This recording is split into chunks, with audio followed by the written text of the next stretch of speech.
তো হ্যালো বন্ধুরা, সবাই কেমন আছো? আশা করি সবাই ভালো আছো।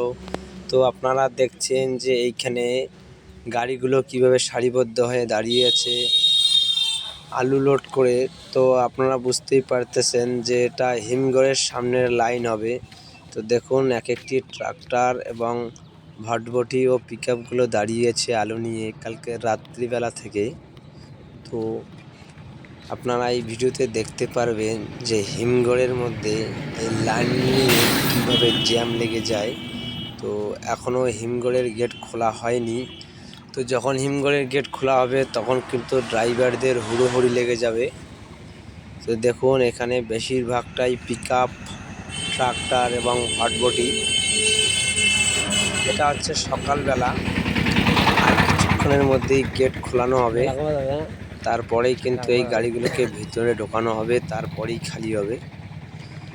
তো আপনারা এই ভিডিওতে দেখতে পারবেন যে কিভাবে এক একটি ড্রাইভার এক একজনকে ওভারটেক করে সামনে যাওয়ার চেষ্টা করে।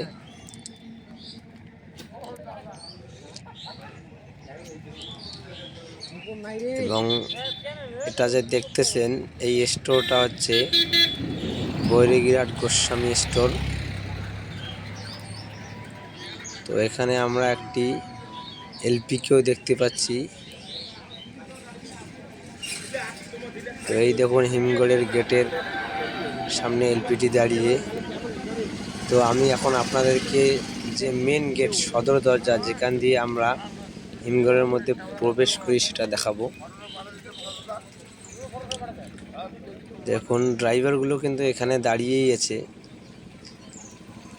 গেট না খোলা অবধি কেউ গাড়ি নিয়ে যাবে না। তো এই যে দেখুন এটি হচ্ছে গেট, যেখানে একসঙ্গে 5 থেকে 7টি গাড়ি লাগানো আছে, সবারই ধান্দা আগে যাওয়ার জন্য। তো এখানে দেখুন ড্রাইভারদের ভিড় এবং লাইন বেলাইন ছাড়াও